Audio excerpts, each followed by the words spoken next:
infinite ammo.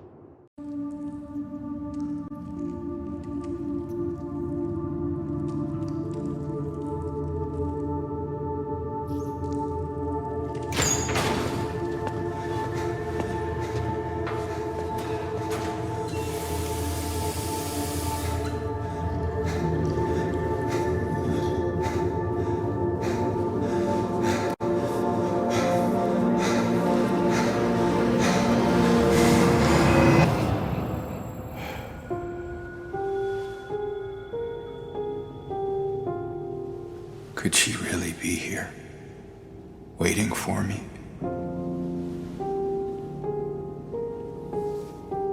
Mary died of that damn disease 3 years ago.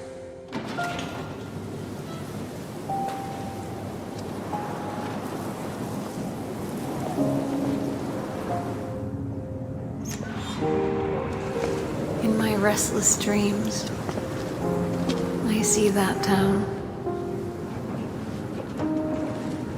Silent Hill.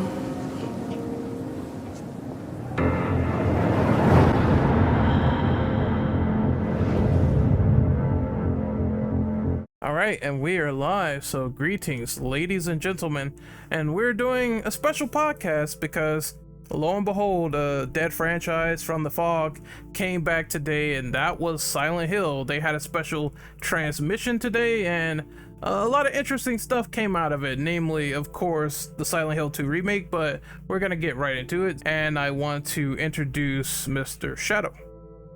Yes, good evening. It is the Black Shadow here, coming to you live from a UK that is not in crisis at the moment. I'd just like to make that perfectly clear at the moment. There's some spirited disagreements at the moment, but we are 100% perfectly calm. Everything is fine in this country. Pinky promise. Nothing is burning down. Got it. No panic here whatsoever. God save the queen. King now. Oh man, It's wrong. Next up is It's Max. very weird. All right, well, my name is Max Pinkov, also known as Lord Ectro, and I'm definitely happy to be here. I adore Silent Hill, and I was really excited about this podcast today. And yeah, I'm ready to be emotionally traumatized. Next up is Jojo. Yep, I got a letter today in my Twitch subscriptions. The name on the envelope said Silent Hill 2. I'm glad to be here. I'm looking forward to the discussion today. So I got a couple things to say about some of the stuff. So I'm big Silent Hill nerd, in case y'all don't remember. Love the game. I'm actually streaming too on my channel throughout October. Next up is Burn. Bernie here, the token Mexican guy from this podcast. I think the only Mexican guy, actually. It is always an honor to be here again, listening about the new stuff about a franchise that is coming back, and it's coming back stronger as ever, seems. And last but not least, we have a new guest. So, Faithless, introduce yourself. Hey, I'm Faithless. Almost thought you said FaceTime for a minute. No, I almost said faceless, but you know. All mysterious. I like it. Well, I am faceless, but I am a VTuber. But I'm glad to be here talking about a franchise that I was talking about in Ren's chat. I believe it was like either last night or the night before, and to be invited here is such an honor. All right, so we're gonna get right into it with the questions. The first thing, obviously, that they revealed was the Silent Hill 2 remake. So I'm gonna let people sort of take turns. I guess I'll let Burn go first. All the cliff notes are there. What did you think of the Silent Hill 2 reveal? Well, in my case at least, the Silent Hill 2 remake sounds... people have been theorizing about it so long. There's been a lot of leaks and stuff like that. So it is actually, even knowing all of that, it still feels like fresh, like something like, oh, like it is coming. It's good to have the staple Silent Hill game coming back, because as they said in the announcement, it's the game that many people had that made them fall in love with horror and everything. So it's definitely interesting. It's interesting seeing also that it's by Bloober Team, which, I mean, Layers of Fear, Blair Witch, The Medium, like they have a lot of interesting horror games. Maybe some better than others, but some interesting stuff. I will have really loved if they will maybe made another original game or something, because I mean, let's be honest, we all have played Silent Hill 2 like 100 times, and seeing a remake, it's amazing. But having something new is always like a fresh start. But here, Silent Hill 2 as the beginning of the return of the whole franchise, I think it's setting the bar in a really good position. Like the flagpole is perfectly set in the best place for the coming years. Okay, good response. Next up is Black Shadow. So there's an obvious elephant in the room that we'll get to eventually in the midst of this chat here. I hadn't been particularly in the loop for what was going on Silent Hill wise. There've been obviously again lots of rumors for quite a while, but they're going to do this, are they going to do that? And ultimately, over the course of 35-ish minutes, they obviously announced plenty of bits and pieces. I will also say I felt slightly bad for, I think it was Celine, I think it was her name, or something like that. The main host of the thing. I couldn't help but notice she kept like flickering away her eyes, looking at what she needed to read next. The poor lady, but she did pretty good. Anyways, Silent Hill 2 Remake. It obviously looks very, very good and very impressive. There's a lot of scope nowadays, obviously, for taking these older titles of like 15, 20 years ago and resurfacing, redoing them entirely to fit with a much more modern audience. Some of these have worked really well. Resident Evil Remake 2, hopefully Resident Evil 4 when that comes out fairly soon. Others maybe not so much. And obviously, like from what we've seen, the game should look like absolutely amazing given the power of what we've got available nowadays. And I'm sure they'll put in an absolute ton of work to make it look like that. There's some curiosities about it though, however. I want to be more excited about it. Like I'm definitely very interested to know that it's going to be coming. And I'm sure the game will come out, and I'll probably pick it up, and so will a lot of people, and think, yeah, this is pretty damn good because this is obviously Silent Hill 2 is a pretty old game now, and then we've got like the remasters that came out for like 2 and 3, which are of varying quality. But I don't think overall that this is going to be a bad thing nonetheless. I'm sure they'll make very good use of the setting surroundings, which is always been one of Silent Hill's strengths. Obviously the accident that actually turned out in the game's favor, and obviously is now one of the core appeals, the very eerie atmosphere. I'm sure they'll do a fantastic job with that. I'm a little more curious to know how the characters sort of side of things is going to go. I know, obviously, again, it's a known quantity, but like I think they did a very good job of that back 20 years ago. So I think there's quite a job to match there. The game is due to be exclusive on PlayStation 5 for a whole year, which obviously is always ironic when Sony have said, not that recently, but saying, "Oh, Xbox, why are you making titles exclusive? That ain't right." And of course, they just do it themselves. It's how business goes. But at least it's going to be on PC too, so I guess it's not so bad. I think the game should be pretty solid. I think different people are going to have different views on what they're expecting from the title, if that makes any sense. And kind of what appealed to them most. Do they remember the story or the visuals or the gameplay or this, that, the other? I fully expect the game will look absolutely phenomenal. So I think it should be pretty good when eventually it comes out, which will take some time. I'm expecting a lot from this, as a lot of people are. All right, Faithless, what do you think about Silent Hill 2 Remake? All right. So my personal thoughts is, and I believe they've already had a remake before. I've never played the remake because I've heard biased opinions from the bugs and all that. So I've never done that.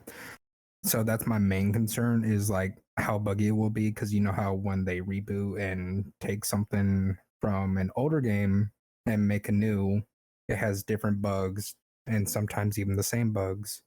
It's so, I'm embarrassed. I'm not even gonna lie, because not used to podcast and all that. It's all right. It's all right. But I'm actually I would pretty. I would go just ahead. say, I do apologize. I would say my understanding is I'm assuming this game is going to be like a ground up rebuilding of the game, Mhm. much like it was, say, for Resident Evil 2 Remake, where they didn't Mhm. just put it over. And that's my assumption. Yeah, but fairly, I'm just really excited about it because since I barely play any Silent Hill or watch and read any of it, but I do know some of the characters like James Sunderland and how his guilt is basically the incantation of Pyramid Head. Mm. And so I love that character wise about him, and I'm just generally looking forward to it. Okay, so next up is Max. It's your turn. So for me, watching the trailer, my first instinct was the game looks beautiful. I love how Pyramid Head looks. I think they really nail the like the atmosphere. There's a few times the models looked a little weird, but hey, it's an early trailer. It's early, things will look better over time. I was really excited about it. A few things that kind of struck me though was with the over-the-shoulder camera. It kind of smelled a lot like Resident Evil 2 remake, which at first I was like, oh, that kind of stinks. But I was like, wait, hold on. Everyone loved Resident Evil 2 and 3. The only complaints with like 3 was that there wasn't enough of it because of the cut content. So honestly, this is totally fine. I'm 100% on board with it. So I was really excited to see the trailer. The other thing that kind of struck me, and this kind of seems like okay, we're talking like elephants in the room. This is probably the separate elephant in the room. Why aren't they doing Silent Hill 1 instead? Like, why are they going straight to 2? It's like, well, Silent Hill 2 is like the hallmark game. It is their flagship. And also, notably, it's probably their most cut and dry story in terms of like, here's the beginning, here's the characters, here's where all the monsters come from, here's what's going on, here's the end, done. So it makes sense. And we'll talk about this more when they go into the movie too, that this is the game that they want to start out with because it's so cut and dry. I remember there's a few, I don't like paying attention to leaks and rumors and stuff because, half of them are wrong or half of them are fear mongering or da. But there was some talks about like the games being episodic, and I was like, okay, so would they make a new game or would they combine Silent Hill 1 and 3? Because those are kind of a bit of a pair.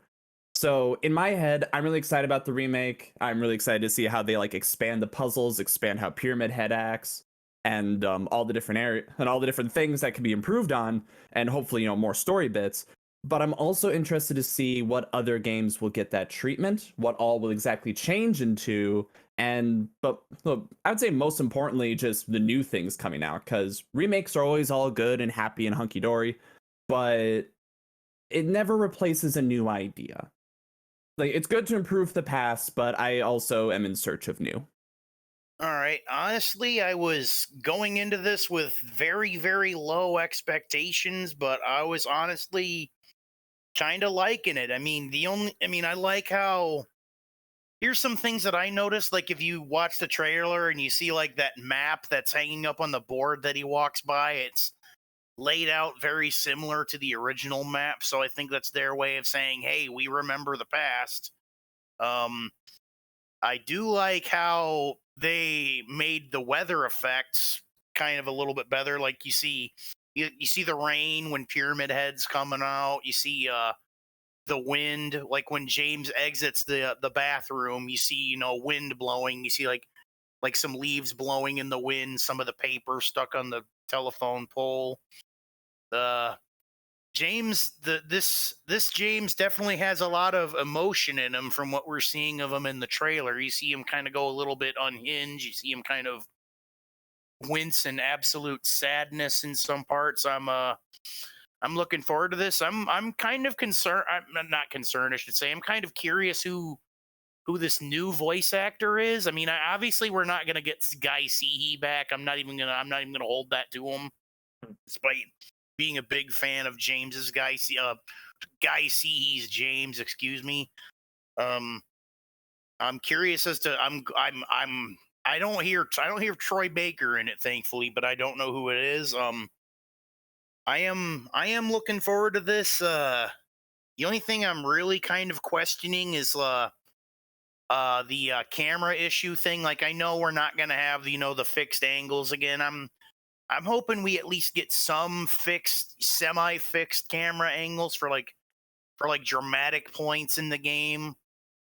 Like in the old game when the camera would like the safe puzzle in the original game, for example, how the camera would kind of focus on the safe if you walked by it.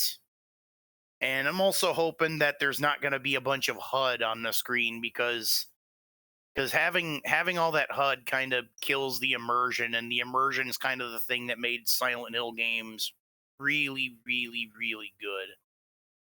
I do like the environments. I do like how Pyramid Head looks. Pyramid Head looks pretty good in this. I was kind of thinking Pyramid Head was going to look kind of crappy, but I think he looks good. The only thing I'm curious to see how the game handles is the other characters like Eddie. I think we saw Laura for a second, but she didn't say anything. And of course Angela. I'm worried. I'm kind of wondering how they're going to handle Angela's dark story, considering the climate we're living in now. So yeah, I'm actually really, really looking forward to this. It's like Konami's on kind of a redemption arc in a way. All right, so it's my turn. I don't see a lot of people are gonna have a lot of perspectives and reservations and wondering what's going on, but where I'm coming from, I just would rather play the game to see if I validate any of these things or not, because the trailer to me looked like a straight up one-for-one segment of most of the sections happening, like either Pyramid Head having his way with the mannequins in the hallway, or James going in the elevator after Maria's like running towards him. It just seems all beat for beat to me, with some slight differing dialogue to it. That's it. So I feel like I need the full game to analyze how is the new over the shoulder going to work. I assume everything they said is going to be accurate, where it's like more modernized and it works up to modern conventions. So I don't think I'll have a problem with that. I'm looking at everything else in terms of the cliff notes, and there's the exclusivity and all that stuff, but I think personally that Ito working on the game as the monster designer and Akira coming back for the music is two things that is pivotal to this game, because one thing you remember is the creatures, the story, and obviously having the music in there as well. So at least they're trying to strike something with fans of the original while updating this too. The only problem that I see people had was the fact that Bloober is producing it and making it, and to me, in my personal experience, I never played any of their games, so I can't really say how good or bad they are. I know folks are trying to say because they made walking sims in the past that this game won't have combat, or some statements like that, when they said this game will. So to me personally, I'm just like, I want to just get my hands on it and see what I can validate, because already Silent Hill 2 is a 10 out of 10 for me. So automatically, if I see something, I'm going to say something about it if it's any different. But from the trailer alone and the graphics and all the stuff I've seen so far, I don't have an issue with it. So I'm fine with it. I want to play it and see what happens. I think this delves into the question I posed, in that it's a question of what do people want from this game, and what they want to get out of it. Because I think different people got different things out of Silent Hill 2 when they've played it originally.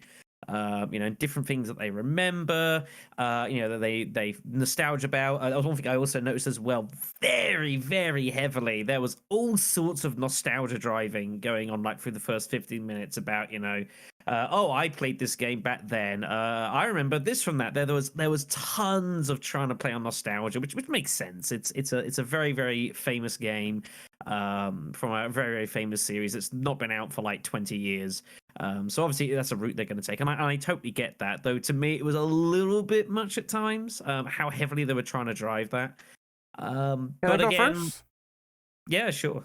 So I'm gonna make this quick so you can continue. But the only thing that I want this game to do is two things: A, feel more refined and fun to play in the process, because I'm not sure if people literally forgot the gameplay of Silent Hill 2, but if you go back and play that game now, it's definitely clunky. It's definitely a game that was made in 2001. So they have to update the gameplay. There's no other way. They have to do this. And then the second thing is, I want the story to be mostly intact, because this is what made Silent Hill 2 the way it is. The complex, dark narrative that a lot of people were drawn to when this game first came out. Yeah, no, on a gameplay side, like, people forget this, but yeah, it's not aged great. The physical gameplay side of it, I don't think it isn't particularly. I mean, I know Silent Hill, I get that, but there are times it gets slow to the point it gets kind of plodding, I think, on occasion. But I imagine a lot of it's like if you play, like, say, Resident Evil Village in a couple of weeks or whenever, when the third-person camera comes out, I imagine what you see there is probably going to be, and the kind of visuals you're going to get are going to be not that dissimilar from what you see in Silent Hill, except there's going to be fog everywhere. That's not a bad thing by any stretch, but that's kind of largely what I imagine it would look like. That's why I brought up Resident Evil 2. That's probably in a lot of ways going to go that same route. Not that there's anything wrong with it. And so it should. That was a fantastic game. And what that game provided was, for people who hadn't played that game and who are not particularly familiar with the series, it was a fantastic entry point. It's like, I've played Resident Evil for like 15 years, but if someone asked me, I'm interested in Resident Evil, what would I try? I'd direct them there immediately and say, you've got to try this one. If you like this, you go from there. You know, I would not tell them to say play like a game that's 20 years old. Play that. It's a fantastic entry point, and this could well serve to be a similar function. But that's the thing that I'm wondering. Like, we know that it's Bloober Team, and they are known for doing like kind of walking simulator games.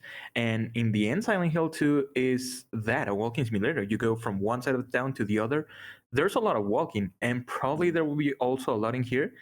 But they might rework the map a little bit so that it feels less tedious, maybe. I mean, it's a slow game in the end, because it's more in the whole like atmosphere and all of that. But I guess in the end, it will just be like depending on the kind of vibe that they want to do. I don't think that they will focus so much on the HUD or something like that. It's a good question. Yeah, 'cause- yeah, that's great. I just want to interject really quickly. They did say here in this blurb, just so I don't forget, that they are going to revamp set pieces because of the camera. So I would assume that whole section with Pyramid Head, where you're sort of trying to get away with the elevator him, chase. yeah, the elevator chase with him and Maria. I assume that whole section is going to be looking different when you actually run through it in the remake, and that's one of the ways they could change it. I just want the AI to work at that section. That was miserable. Yes, please, God. Instead of Maria getting poked to death 5,000 times, that'd be great if that's like she actually is competent and she can actually run. Please. Hey, she rocks that tank roll. I'll have you know. Oh, She does a great job. I get it. I just don't know about that, but I'm just gonna continue on from there. Shadow, you're saying something? Yeah, no, I'll say I imagine that's what they'll do. Things that they'll revisit. But it's a good point that we're in this interesting situation where, of course, like say with like Resident Evil games, for example, if we've talked about Resident Evil 4, we've had Resident Evil 2, we've had Resident Evil 3, we've got ideas we can base it off. We don't have one for Silent Hill. This is new ground. We've not touched upon like a full-blown, complete, ground-up remake of a Silent Hill game before. So it's an interesting question, how much move around there's going to be. I would like to think that they're going to be receptive of how a lot of people, kind of how gaming has trended over the past while, and that they might find ways to try and slim down the amount of just pure walking and traveling you do, because it is a bit much at times.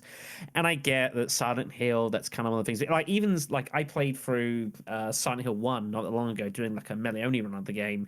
And while you do move about the map a bit, like it's all generally in one direction, and like one of the big backtracking sections, the game is intelligent enough to just completely cut out and it just teleports you straight there. I expect that's what we'll see, is situations where it would want you to go back on yourself for a long distance, is that they'll just cut out the middleman and they'll just save 10 minutes of your life. I imagine that's what we'll see. First exploring will just let you go on with it, but if there's any backtracking, they'll probably just cutscene their way from one to the other and just call it a day, would be my guess. The only downside of that is like a lot of the reason things are scary is because they let you sit there in the environment and in the fog, and they let you see things in the distance and hear things in the distance. So I'm on the same team of like, I hope it isn't just a walking simulator, but there would definitely be some justification to turn it into that. Like just looking at it from like a developer standpoint of like, well, what made it scary? Oh, because things were really slow. It's like, that doesn't mean the slow is what made it scary. Yeah. So there is a little bit of a concern there. Yeah, and you have to blend being faithful to source material to what ultimately people want in 2023, 2024, Right. you know, in this day and age. And if that's one of the things that Resident Evil 2 I think got right, is that there was enough you know, kind of faithfulness to what came before, but it was a completely new way of experiencing the game, and kind of retold it in a way that suited much more of a modern audience than it did, you know, 20 years ago, and that game would portray, and taking advantage of a lot of the graphical advancements that have appeared since then, and making full use of that. So I'm sure they've looked at Resident Evil 2 remake. I'm sure they've seen that and they think, right, this works. This maybe doesn't quite fit us. And I imagine they'll take some ideas from that. And there's nothing wrong with that at all. Yeah, I will say this. When I heard about the Team Bloober thing, I didn't really think too much of it because, like, you know, walking simulators, that just means, to me, as a Silent Hill fan, that just means that there's going to be some good exploration. At least I'm hoping this is going to happen. Some good exploration moments, like you can go around and explore, you know, parts of the town, and maybe the game will reward you in some way, like giving you some kind of atmospheric thing or an item or some additional bonus stuff. You know, I would love that. I would love a game that I would love to see Team Bloober use its, you know, walking simulator. I'm doing the quotation marks thing with my fingers as I say that, to give the player something, you know, something a lot of, you know, something to encourage you to explore and, you know, take in this environment. But You know? there's a part that's a part that I'm actually a little afraid of, because I mean I played a couple of Bloober Team games, and the problem that I've seen with them, at least for example, the one that sticks out the most to me is with Blair Witch. The game is very linear, and I mean, I'm not saying that all of their games will be linear, so maybe Silent Hill 2 will also not be as linear, but basically Blair Witch is just like walking a straight line. And in the point in which you have to like sidetrack a little bit, it will be just so that you can go back to that same straight line. So I'm a little scared because that's a problem that a lot of walking simulators have. It's that they appear to be open world, but in the end they end up being just a straight path, just like one line that you must go, and you will not find like anything. Like maybe you can go to this side or this other side, but it will be only to be like, oh, this is a nice tree, there's nothing else in here, it's just a cute little tree. I mean, Silent Hill 2 was hardly an open world simulator. Let's be fair here. You know, that's one of the things True. that's very cool with Silent Hill games, is that they're very deceptive about that. They give you there's the impression of like, you know, you're exploring the whole city, but when you boil it down, you're kind of following kind of a fairly strict path. And while there's a few little divots here and there you can take, you're not really like kind of go wherever the hell you want. That's not really how it works. Half the city you can't even visit for whatever reason. Yeah, You know, the streets are all like destroyed by evil. destroyed So everything. So which basically are your invisible walls that are keeping you on a particular track. So, but it's a concern I can understand. I would like to have faith that that's not gonna bear itself out, but it only depends what they decide to do. Maybe they decide they're just going to go down a much more story-driven route and sacrifice maybe some degree of that. I don't know. It's hard to know. I think there'd be pretty dodgy ground going down that though. yeah, I think the main thing for me before we move on is, number one, I need the exploring to be interesting, because one thing that was cool about Silent Hill 2 is like going around and finding out all the lore with the characters or some people in the town, how the cult started, etc. So they need to integrate that, maybe have James like comment on the situation. That'd be cool, like, oh, what's this and who is this person reading the inscriptions. I would like that told lore in the background since he has a voice. And well, he had a voice in the original, but just more illustration of the lore and the exploring. And the other thing that I sort of hate is, well, I don't really hate it, but the only thing that I need is more combat engagement, because I felt the enemies in Silent Hill 2 was way too easy. Way too easy to deal with, way too easy in terms of the environment when you're running around. Silent Hill 1 had dogs and gorillas and pterodactyls, and I thought that stuff was more aggressive and menacing. And I need Silent Hill 2 to change the enemies to be like on your tail or something, or to do something that's dynamic that I didn't expect. That's what I'm hoping for in this game. Gonna say the same with Pyramid Head, who, you know, as much as we love him as a badass, like mechanically, he doesn't do that much. So the smarter, more variety they give to him too, that'd really help. I wonder if they'll maybe like try and make him a bit more of like a stalker type enemy, perhaps. Bit sort of like almost Nemesis like. I wonder if they'll go down that path. Kind of like Mr. X in the remake of Resident Evil 2. Sort of ish, maybe. I wonder if they might. It's a bit more difficult to do because the problem is, of say, like Resident Evil with the Tyrant, is that kind of the map allows you to kind of go around in loops, but Silent Hill's never really done that. Like you can't really go around in circles. There's a lot of dead ends and little bits and pieces. But you'd have to redesign imagine everything to allow for that. But I could definitely picture if they're gonna like remove loading zones and just have it all be one big seamless thing. That does open this whole route for like Pyramid Head to like in certain sort of enclosed buildings and areas in the hotel, in the hospital, whatever else, you know, to have him kind of be like this persistent enemy that's gonna like kind of harass you throughout. I imagine that's a route they might want to look to take. As a quick sidebar, also just showing like, what do monsters and enemies do when they're not chasing you? Because, you know, walking in on Pyramid Head, don't know if he's having sex or if he's eating, like, you know, the mannequins and the nurses. Say what? Casual, isn't it? Very casual, you know, just... To put it politely. You know, we don't really know if he's like eating them or doing whatever, but it's always like really interesting seeing what monsters and stuff do when they're not chasing you, as opposed to them just standing there. Hopefully that adds something like that too. No. Like when I brought up that point earlier about them doing dynamic things, like I already know that in the story and the context they do that, but I'm talking about like in terms of raw gameplay and difficulty. I find Silent Hill 1 to be a lot more aggressive than the second one. I do like when the lore is behind these creatures, but in terms of gameplay, I don't find it as interesting as the first one. Oh yeah, I'm not denying you that. Like I'm on board. I love enemy variety.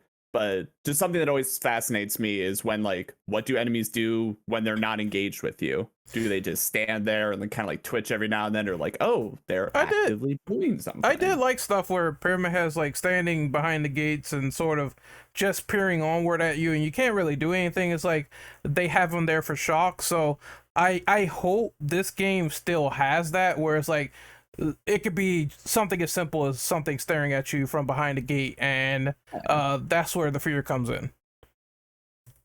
Like that was one of the that was for me one of the most scary moments, was just like going around that hall, seeing him going like, what the fuck are you? Yeah. And then coming back and he's gone.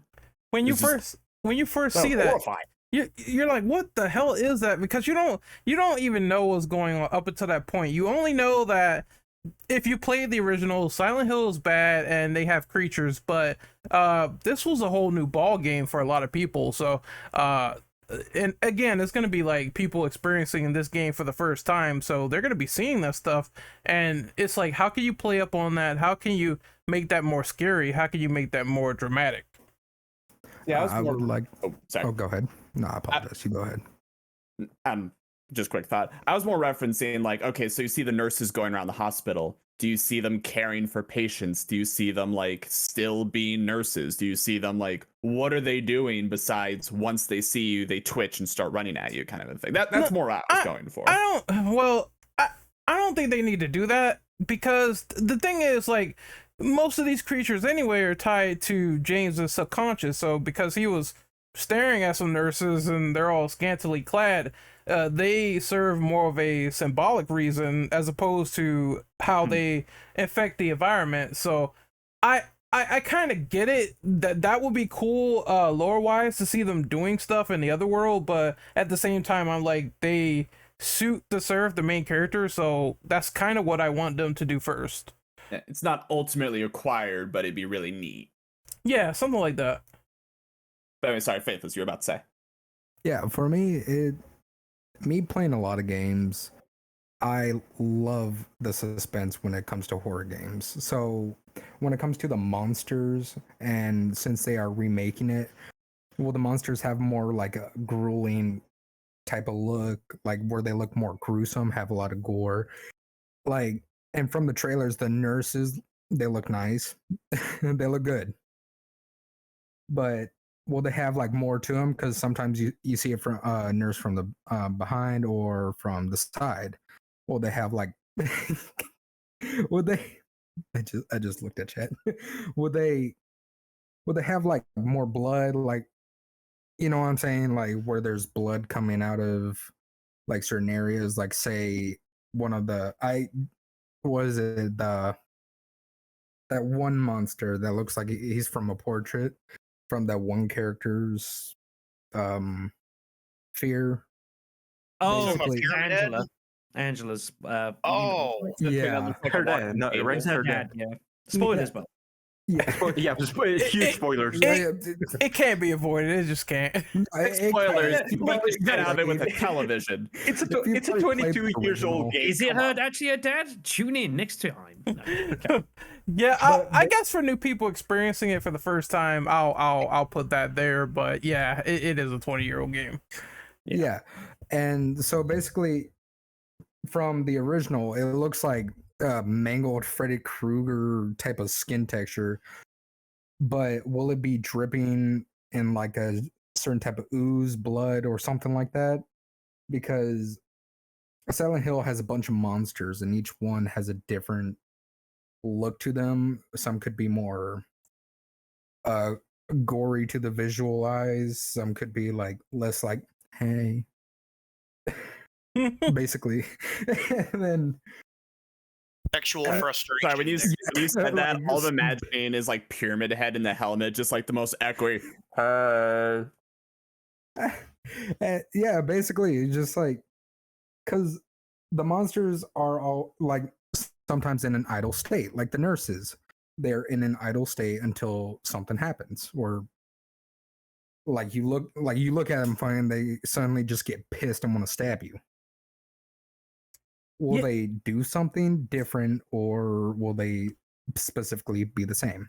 Yeah, it's a lot to think about on this one. Mhm. Like, because you said that brings me to another point, because I remember if you cut off the flashlight, the monsters will be less aggressive, but you can't see or use your map. So I'm wondering, are they gonna keep that mechanic in this game as well? Say the radio as well. Yeah. If you turn off them both, you are the most defenseless, but you're also the most stealthy. And I remember a few times, like within arm's reach, walking by a nurse and just going like, "Oh shit, I'm getting away with some stuff." Yeah, and with the graphic changes and like how you guys said, like map exploration, would it like from the older games, it was like all like shapes and all that, it looked clunky. And when they're coming up with the new graphic stuff, so will there be like hidden items or anything that could aid you and shit, like healing items and all that, different weapons maybe? It will have to come with the territory of the stuff that they established in the original. So the ampoules or the health drinks that you get, because that's kind of like paramount to that game.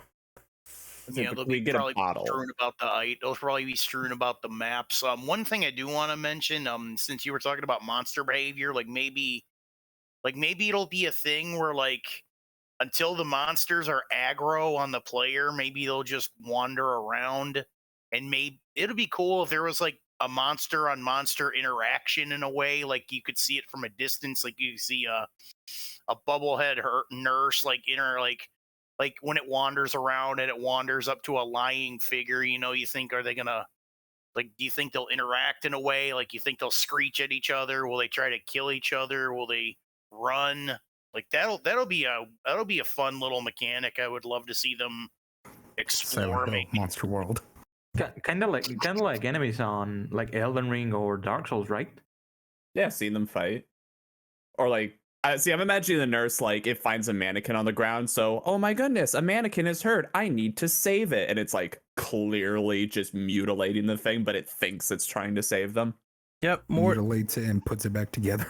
more deception, like finding Mary's clothes, because that part in the hotel was fucking creepy as fuck, man. As soon as you grab the flashlight and all the mannequins just get up, I'm like, oh, okay, I need to get out of this room immediately. I mean, So I like, just want to say I'm happy. okay. I'm sorry, go ahead. You were talking about before, like how a lot of it is to serve James's psyche and like what he perceives. I feel like with the monster interaction, monster, like what they do, you could even go deeper into that, like of what James perceived based on what he saw the monsters or what they represent do. Or But maybe anyways, what now he's you're about to feeling say. at the time, maybe. Yeah. Yeah, they could do that. I mean, if it's in context to what he feels or what he wanted, and because like Ito is there, I assume he is the guy that has all the understanding for this stuff anyway. So, they have someone to consult just in case, and they could build on that. They could do more with that, but it remains to be seen for now.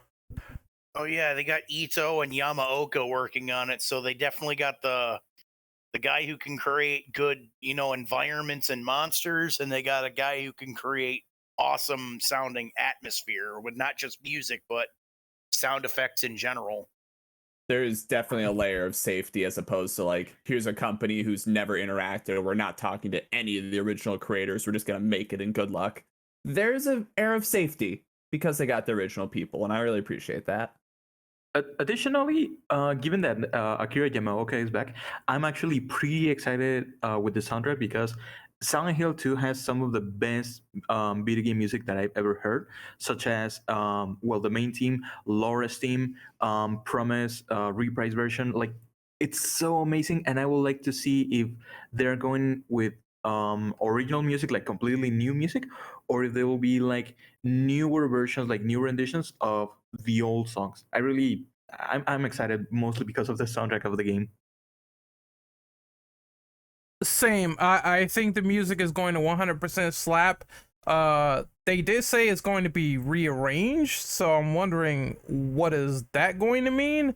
But overall, I think mostly it's going to be just similar to how it was in the trailer, where it sounds familiar but a little bit different, cleaned up, you know what I mean? But I have faith in the music because Akira has been with the series since the beginning, and it felt like something was really gone when they got rid of him for, I think it was, which one? It wasn't Downpour. Was it Downpour? It was Downpour. Okay. That was the one that had corn in the music. I was thinking of Homecoming. Wait, it did? Yeah, it did have corn like in the I beginning. like that actually.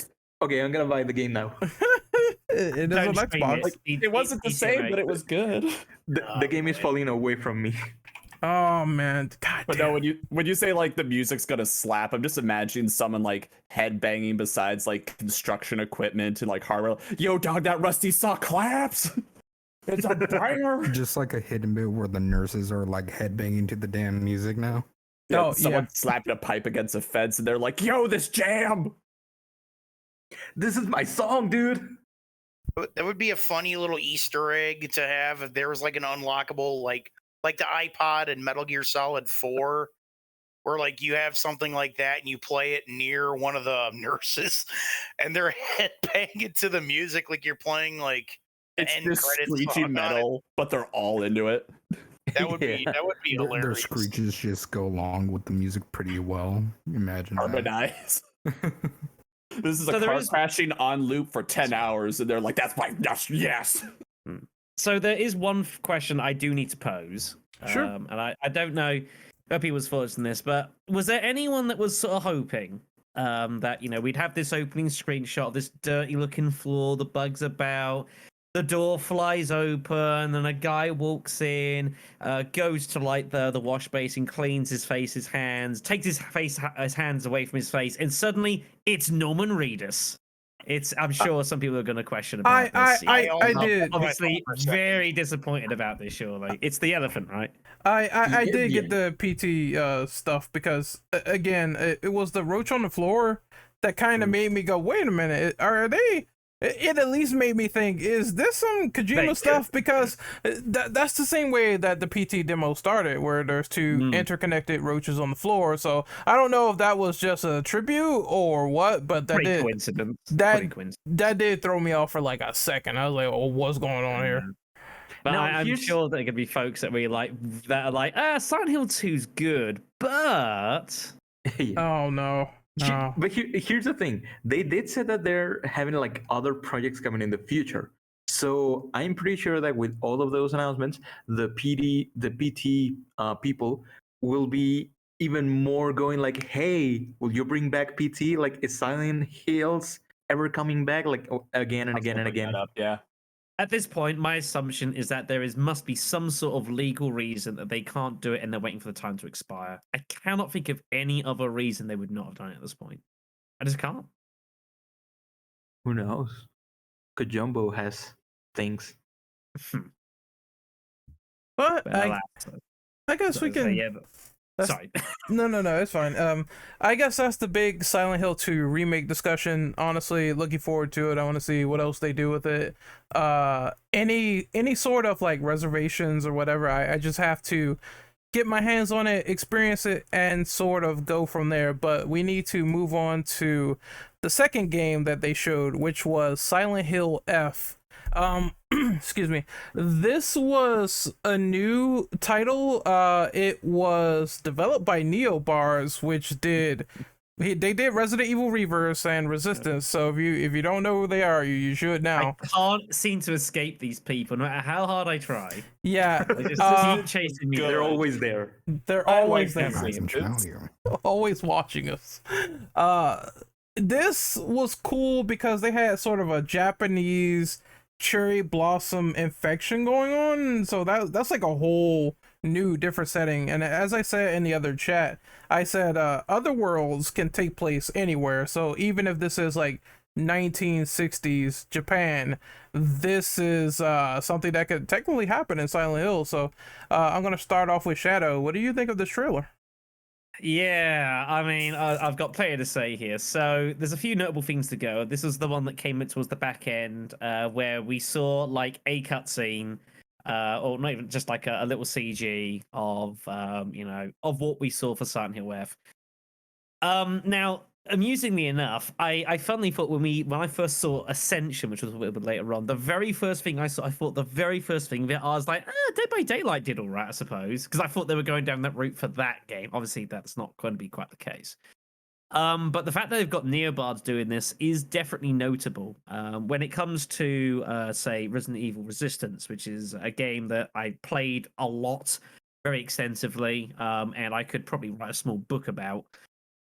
The reason that Capcom went to them, and they sort of said they went to Neobards specifically for the likes of Resistance and Reverse, which is due out in like a week, because these areas of gaming weren't their speciality, and that they wanted to go to a company that had a much more of a noted background in that sort of style of gaming, or something along those lines, is why they went to Neobards. So to me, it's initially very telling that this is going to be Neobards IP for Silent Hill F, and obviously it's going to raise questions. Are they going to go down? Is this going to be like the more multiplayer sort of variant of where they want to be taking Silent Hill? Is this going to be that kind of offshoot branch? Is this going to be like something like a Dead by Daylight sort of style idea? Is this going to be something a bit more different like that? I don't honestly know. We haven't got a lot to tell. Maybe this is just going to be like a little small thing on the side. We simply don't have enough information at this point. I will say, however, that from like an aesthetic point of view and graphic sort of point of view, this is probably what interested me the most out of the entire showcase. And that's before I knew it was Neobards, but there's just pure irony there on my part. It's a very, very new Obviously, Silent Hill, over the course of its lifetime, has dived into all sorts of different backgrounds and kind of, sort of things that it's decided that it wants to explore.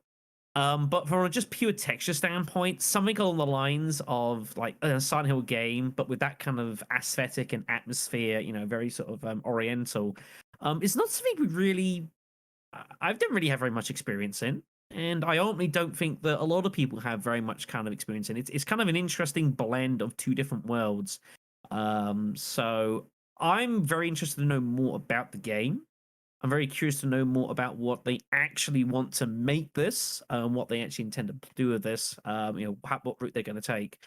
But I feel this is going to be probably, out of everything we've seen, probably the most ambitious thing of the lot. And unfortunately, when you go down the ambitious route, that does come, of course, with its own pitfalls. And this is something that neobards will be all too familiar of with Resistance. They did what they could with that, but it was a difficult run for them. And in my view, they only got limited assistance from Capcom. Ultimately, they were kind of said, here's the IP, here's the characters, have fun. And they did what they could, I think, with Resistance, but it was a difficult hand they were dealt with. So, I'm optimistic for it, but ultimately we need to know more.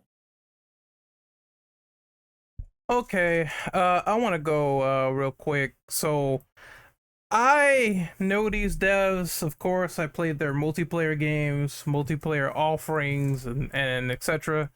I wasn't too thrilled by the end game of Resistance, as people know on this podcast, and Reverse was just a flash in the pan. But I have a feeling a lot of people, when that comes out, they're not going to really enjoy it. This dev made a lot of good ports too, like DMC, some of the RE remakes in the past with the first one, etc. That being said, they're making their own game, so it kind of has me cautious, because in their sort of spectrum, they haven't made their own single player experience yet. So I'm kind of wondering how that's going to go. Now, story-wise, apparently this guy who is writing it has wrote this story called Higurashi When They Cry, and apparently a lot of anime people seem to enjoy it, or manga people. They seem to really enjoy this plot so far, and they really love it. So the writer seems solid, but you kind of need a good single-player horror story and content to go around the gameplay and everything. So I'm just kind of skeptical on the team and how they're gonna build out this thing to fit this cool story, and I just don't know how they're gonna do it. Namely, I'm gonna try to give them the benefit of the doubt, but considering at least I could say it's not multiplayer, so I just really hope that they don't just screw up the performance or anything like that, because I'm just going to be up in arms and livid about that. The cherry blossom concept seems cool, affecting the world and everything. I do like how that's aesthetic, and some people complained about tryptophobia as well, because the lady's face just melts off at the end and it's a giant hole. So this game won't be for everyone in terms of the creatures, I can tell you that much. I mean, I was just gonna say, how do we know it's a single player game, not a multiplayer? If it's multiplayer, then I have less hopes for it, because I swear there was Silent Hill multiplayer spinoffs or something like that before, and they were not that good in the past. It's a difficult one. Memories. Yep. Yeah, I believe so. Yeah. Wait, but that's the thing. Like, okay, I was thinking exactly the same thing. Like, could this one be maybe multiplayer? But if that's the case, why will it have a story made by one of the most prolific, quote unquote, writers for like visual novels in Japan, for like horror visual novels? I mean, if it is multiplayer, it wouldn't need to have such a story, right? Yeah. Doesn't need to. Doesn't mean that. Maybe we should be calling this Silent Hill Outbreak. Maybe they're gonna go down that sort of route. I mean, I just hope it's interesting. If not, they're just doing everything backwards, and usually that's par for the course for this particular studio. So I'm keeping my reservations in check for this one, because at least I experienced like all their games and stuff. So I don't know what's going to go down there, but we'll see what happens.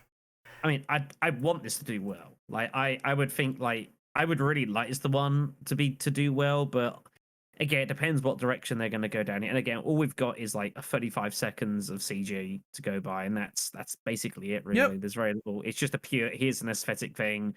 Here's a girl getting herself. Oh, her face has fallen off. That's good. And that's basically all we know. So that one's going to have to be kind of like watch this space sort of thing. What I like. Oh yeah. Oh, sorry. What I like about this one is actually that it seems it's gonna implement some kind of body horror because from what we've seen in the teaser, there's some elements from that. Outside of the lady with her face falling off, we also see some like body parts in the water that some holes start sprouting from them, and some of the flowers start coming out of them. So maybe there will also be some additional elements because we know that Silent Hill is mostly well, we haven't seen Silent Hill delve too much into body horror, but this one seems to have a lot more of elements of that. Even if it has to do with like plants and flowers and stuff like that, but seems to be an interesting route for the art design. And It's going to need to do more than that, though. I think that's the only thing. Like, think if they're going to go it's- down that route, that's great. But I think this is the first one that's ever been in Japan too, if I'm not too mistaken. that's my point I was making earlier. It's a brand new premise. Maybe it's just a case of like just giving neobars, just give them some license, give them some creative freedom to kind of take it in kind of whatever direction and kind of see what comes out. I think the issues they've had with games before is that they've kind of generally had to work in some degree of kind of constrictions and whatnot. There's only certain boundaries they can work with, so maybe this is their opportunity to kind of go off the deep end a little bit and take something that is an unknown quantity but put it somewhere completely different. Yeah, it's just a thing of I don't know. I just really hope that they know what they're doing here because it's once bitten, twice shy. I totally understand that, and there's total full reason to feel that way. But I'm kind of cautiously optimistic about this, pending some more information. Really. Yeah, the story seems like it's gonna be well told, and it's a guy who worked on Luigi's Mansion that's on this, and people got excited for that too. But that's another game I have not played, so I can't really talk about that too much. Anyone else on Silent Hill F opinions on that? I actually have a couple. I've been waiting for this actually. While we were getting ready for the podcast, actually, I saw this tweet about Silent Hill F that someone pointed out, and they noticed that the F in the logo, if you look at it, it's actually the forte symbol that you see on music notes. Gonna bring that up. Yeah, it's musical. Yes. Yeah, so I it's was thinking the possible same. that this game is actually going to be called Silent Hill Forte. And I think, and from what I looked up, forte is like a very loud note.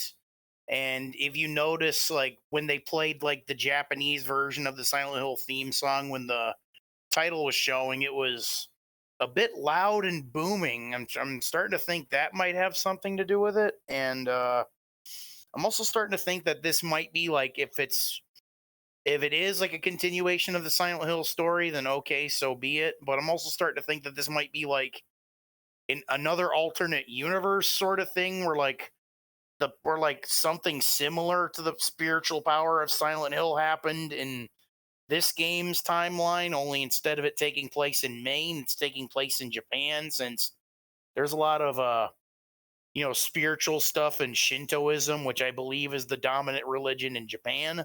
Mhm. So I'm starting to think it might kind of be something like that, and that actually makes me look forward to this game a little bit more, believe it or not. I mean, I think it's fairly reasonable to suggest that Silent Hill F is probably a production title at the moment. It's probably like I don't think That whenever too. this game comes out, it's not going to be called Silent Hill F. It's going to be something else. I think that's totally reasonable. There's nothing wrong with that. But yeah, I think that's and again, this is like the ground this could potentially cover. Kind of delving. Obviously, we know that some of the Silent Hill ethos does bleed into like religion and cults and that sort of thing from time to time. But it never quite. I don't think the series has ever really quite gone like both feet into that because obviously it's a bit sketchy and not everyone wants to deal with that. I mean, Maybe arguments this is to be going to be made it. for 1 you know? and 3. Yeah, yeah. 3 is probably a bit of an exception, but then it kind of had a base to work with. But maybe this is kind of like for Western audiences using what is a religion, but is still kind of not very known to them. For example, obviously in Shintoism, and using that as a premise to incorporate Silent Hill might be a bit more appealing, perhaps, than say if it was Silent Hill and Christianity. You know, Yeah. it's a weird thing to say, but I think when you think about it, it's kind of like I think it makes a degree of sense. Also, one more thing I want to point out. Then I'll stop. I'll stop on this game for now. Since someone mentioned body horror, and I noticed this, first thing that popped in my head when I saw this is, I wonder if Junji Ito has any hand in like any of the design of this game, because it looks like, from like the visual stuff on it, it looks like something that he definitely could have, had a little bit of a hand in, or at least some inspiration. I wonder if that's what's going on. He I would does. love, It was. I would love to hear visual. from him like saying it or something. He does. It just wasn't formally announced, but there was concept art when people were saying this game was Silent Hill Sakura or whatever. There was concept art of a creature covered in cherry blossoms, and on the art it is Ito's name on the side, so he is designing the monsters for this game too. For some reason they didn't confirm it, but in the leaks of because Dusk Golem, he got like flagged or something, and this art was prominent there. DMCA's by Konami. It was Oh, Ito's. is this the stuff from like May? Yeah, May-ish this is the stuff from May. That art with the creature and the cherry blossom had Ito's name on the side, so he's involved. They just didn't announce it formally. He also worked on PT, right? So he already had previous relations with Konami. So Yeah, I like how there's two Itos doing possibly two Itos doing Silent Hill stuff now. Oh yeah, absolutely, absolutely. Yeah, I think this game has some foundations and there's some very interesting building blocks that can be worked on here. I think it's going to take a lot of work to get running, and I think it is going to be very ambitious. But there are worlds where this could actually turn out to be a pretty good game, but we need to see.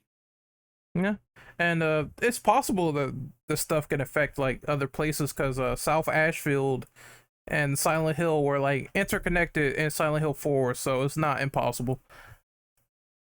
But we can move on now. Let me. I was gonna. Oh, go ahead. I guess I'll be. This is weird for me. Why am I always opposite of the group? I'll be the voice of like absolute excitement for it. Like, so I watched it. I watched the full stream in 2 different parts, or 2 different halves. The second half was with my wife, and we were watching it, and both, like, she was horrified of it, and I fell in love with the visuals of it immediately. Perfect. I am very excited for it.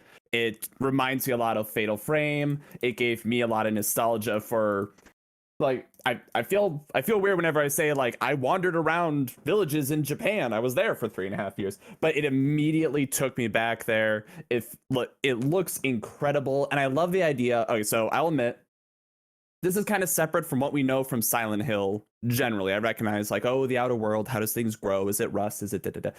You know, separate from Silent Hill. I adored it immediately because this is going to be a little bit of a weird tangent.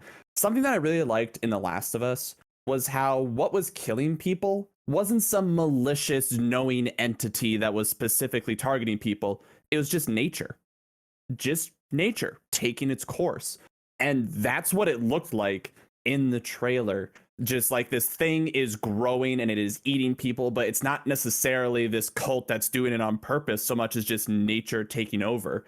And I just loved how the environment looked. I loved how, like, the roots were growing.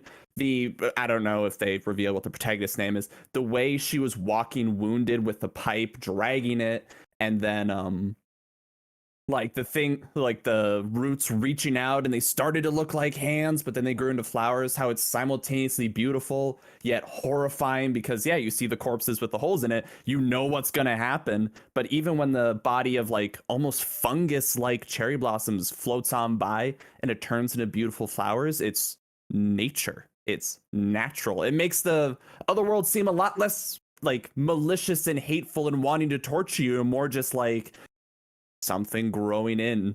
I don't want to use the word eldritch because it's overused, but that's what it felt like to me. So my only concern with it is it's hard to know how that kind of stuff will translate into the game directly, because if it's like, oh, okay, what's all this gross evil fungus? Well, it makes your health go down. That's not very fun. So I'm very excited for it aesthetically, but I'm just a little bit concerned how it translates, but I think it's going to be really good. I think it's the one to watch. Like, outside of, say, obviously the remake of Silent Hill 2, as far as like new stuff, I think this is the one to watch out a lot. Yeah, that's the other thing of like, okay, as I said before, remakes are good, reimaginings are good, but it's new. It's completely new. It's separate. And I had the Junji Ito thought. I was like, God, I need to read his stuff, because the more I see of it, the more I love, like, this hole was made for me, the lady with the screws in her arms and all that shit. I love that stuff. I just never sat down and read it. So you guys saying that's like, oh yeah, it's confirmed, he's helping out. I'm like, yes, fuck yes. Let's go. This is gonna be great. Honestly, I'm getting okay. So watching that trailer, I saw a lot of the as it was pointed out, the body horror, because I was like, oh shit, that just chilled my spine, and it kind of reminded me a little bit of, what was it, Alien Covenant, when they stepped on the spores and how it infects the people to like give birth to like a hybrid Mini of like Peter Xenomorph. Yeah. And I'm thinking, does the infection like grow inside of you or and such? From the trailer, like it just surrounded her as soon as they latched onto her. And also it gave me like Stranger Things Upside Down vibes, because you know how like the Upside Down infects like our main world, so it's like infecting to where it's just taking over the body and such. Yeah, it's some kind of pain there, because as soon as that barb hit the main character, like, she took off running like quick. So The fear of the Lord hit her real quick. I assume this stuff like does something to the body immediately as soon as it hits you, and that's like probably gonna be a mechanic in the game, which I can't wait for. I think what's a good sign is the fact that we're able to sit here and kind of theory craft a lot of this stuff. I think that's Yes. I think that is that's probably the biggest takeaway here, that there's an interest to do it, and that there's scope for people to be able to kind of do this and kind of think, oh, when is it going to be this? Is it going to be that? That shows that there's grounds to work with, and it shows ultimately that there is interest here, and there is stuff to work with. So I think that's probably the biggest takeaway from these 35 seconds, which ironically has technically nothing to do with what we saw, but it was definitely my favorite part of it. And like, in the world of like new things that come out, I would much rather have like, we don't know if it's going to be good or bad, but it's new and we're going to try it. I would much rather have that than welcome back to the fog, welcome back to the nurses. It's the same shit again today. Girls this time. Yeah, as much as I'm sure we all love sexy, but it's new. We all love sexy nurses. I understand that, but obviously we are in this cycle where a lot of games are kind of, these games from like 15, 20 years ago are getting revamped and remade, and that's all well and good. But it's one of those ones where what's old is new, I guess. But it's also partly because this whole desire for new IPs and for developers to make these new IPs has faded away a little bit over the course of the past sort of decade, realistically. So any sort of real creative expression that we see in something new, we kind of latch onto, because we don't get to see it as much nowadays as we would like.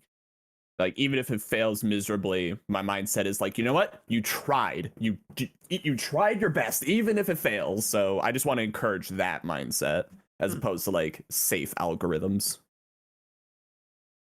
So anyone else on Silent Hill F before we move on to the next question? Okay, so that first instant where we see the little blossoms over, is that on an animal? Because I feel like that's where the infection like first started to infect the whole town. I can't tell if that's an animal or not, but you can see like some fleshy type of roots. Oh, you mean she's looking like a grave, I believe it was, or something or another. Sure. I think it was like in the fields or something. But like under it, there's like little bits of white or gray under that don't look like stone. I'm not entirely sure. Sorry, I'm trying to pull it up quick as I can. Yeah, no, I'm having sort of Okay. a little look at it. Yeah, I so mean, there's like this grave in this shrine that looks broken, and there's like flowers on it, but it still kind of looks like fungus, but it doesn't look like anything's like spreading from it. So maybe that's like the source, and it grew underground. Yeah, it's got to It's be kind of hard to tell. some weird environmental, like the main thing about whatever this is because it's new, it looks interesting, like the way they're doing this whole infected world. So I'm curious Because about if- it. And also there was like paper notes like in people's bodies and stuff. I'm wondering, is that going to be incorporated, or is there some sort of, because in the screenshots it looks like the characters are not even in Japan, or they look like foreigners from the leaked images of the girl wearing glasses or whatnot. So I'm Yeah, wondering I how believe that's gonna go when you put two and two together. And there's supposed to be like some demo that was gonna come out, but it never did. It was rated in Korea. It was called Silent Hill: The Short Message. So I'm wondering, was that a prelude to this and they just didn't get it out on time? I guess we'll find out. Okay, so I didn't see like the notes on bodies. I'm gonna ask a weird, dumb question. What shape were the notes? Okay, so in the Dust Golem images, there were pictures of self-hate wrote in like post-it notes. It's very weird, but that's how it looked. Ooh. It was in the character's skin. So I'm wondering, is that going to be like a story element of conveying how she feels as these cherry blossom monsters like roam the environment? Okay, so Might they're be not some- like those. They're not those crisscross little prayer notes. They're like something separate. Yeah, that is something separate, and Okay, that's what I was curious on. and it's something inside of the skin. So I noticed that. I'm like, that's probably gonna be a story element, like sooner or later. It sounds freaking dope. Sorry, I'm jazzed. I'm gonna be honest. I'm very jazzed about that. It is exciting. I'm not normally one to get really excited about trailers, but that did it for me. Yeah, I'm very The- intrigued as well. The more I hear about the games and everything, the more excited I'm getting about all of them. Mhm. Same, Really. same. Like, and you said the notes were about like self-hate. Yeah. Will our like the main character grow past it as she progresses, or like will there be instances where it gets to her to where like her mind is not thinking straight and the blossom takes over time to time, like contorting her mind or not? It Well, is like the way Silent she was Hill. walking with the pipe. Yeah. Like that didn't quite seem human. It is Silent Hill, so they could contrast like separate endings of here's how you like save yourself, how you escape with your own salvation, or this is the ending where everything's completely sad and depressing. And for example, James goes into a lake and the in water ending, and it is very, very depressing. So they could do something like that for this game. Oh shit, I just beat my dad with a hammer. I was gonna say like the more room for it to go down those dark roads, the better. So I'm okay with that. Yeah. Yeah, Should there still be a chance for happiness? Of course of course there should be. You shouldn't just have a Never. permanent lose scenario. But like let's get dark. Let's go down this road. I agree. So for the next one, I don't have much to say on it other than the fact that we saw a Silent Hill radio in the trailer, and that was it. This was Silent Hill Townfall, and it was rumored to be an episodic based story on Silent Hill, and it's being done by the developer that did Stray. Their name is Annapurna. Not much else outside of that. Just they showed a radio, has some dialogue, and it's going to be supposedly episodic. So what do you guys think of that? I noticed something when the TV in the trailer shown. There seems to be like several images in there. I don't know if those images like represent some of what the game or the gameplay will be, but from what if that's the case, from what I've seen, it seems to be kind of like first person, but I'm not really sure. So you So- think they're going to try PT all over again? Maybe like something similar like that. Maybe if what I'm thinking about that is the right thing, because it might be the just some of those images and videos are just like random things that they work for. But if it's actually just like little snippets of the game and everything, seems to be kind of like Resident Evil 7 or PT. Like, So this is actually something I can talk about because so sorry, the two companies, I want to make sure I say their names right. It's Annapurna and No Code, right? Yes. Yeah. So No Code, the two main games that I know them for are Untold Stories and Observer. And I'll admit I haven't played Observer, but I did play Untold Stories. And I played it with I played with my wife. We just did it all in one sitting. And for those of you who don't know, spoilers if anyone cares about that, the game's like 4 or 5 years old. All of those games are ones where they sit you down at a desk and either you have to deal with some kind of instructions or you're doing something. The game is composed of 3 different scenarios. One was like a haunted game cartridge. One was like a Cold War era radio tower. And the other one was like this kind of hospital and experimentation center, basically. Almost SCP like, but let's not go down that rabbit hole of comparisons. And those games, or that game that I played, was incredibly good at atmospheric horror, drawing you in, getting you like you were given tasks and things to do, and they were very good at subtly scaring you. So my first thought with Townfall is it's likely going to be something like that, where maybe it's not a walking simulator so much as they set you into different stations and you kind of work with it from there. And I would highly recommend Untold Stories just to kind of get in the mindset of those developers. It is a really good game. The only problem with it, and this is where I got concerned when I watched the trailer, was Megan and I, we were having a wonderful time with the game until we realized 2 things. The first was that there was no state of failure, fail state, whatever you want to call it. There's no real threat. The game was very good at freaking you out and making you think there was a threat. It was very good at trying to give you a sense of urgency. But then we realized, oh, you can't lose. You actually physically, you physically cannot lose or die or get hurt or get drawn or get kicked back to something. So that kind of took us out of it. And the second issue, once again, going back to the trailer. So once again, spoilers. Close your ears for the next 20 seconds if you don't want to hear it. Basically what happened is you discover all 3 of those scenarios are actually your character's coping mechanism to some kind of horrible tragic event that he went through. It was basically a drunk driving accident where he killed his sister and tried to blame it on someone else.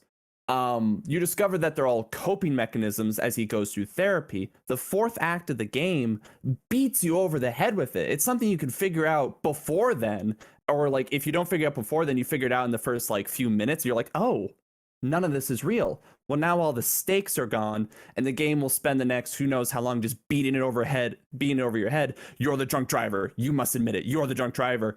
And it drove me nuts because it didn't let you accept it. It's just, no, you had to go through this trauma. And what really struck me about the trailer was the voice almost struck me as comical. How it was like, so what are you here for? Oh, to be punished? Well, I don't know what you did, but I definitely don't want to find out. And I was worried because I was like, these guys can nail atmospheric horror like you wouldn't believe, but am I going to get beat over the head that I'm a terrible person? Are they going to talk to me like I'm stupid? So I'm excited for it, but I don't want to have my own sins be rubbed in my face like I'm dumb. So what you're suggesting is that we're going to get a cross between sort of what do the numbers mean, Mason, if I could say it correctly, and some sort of BDSM simulator. How it's beat over your head a little bit, or well, no, they like locked.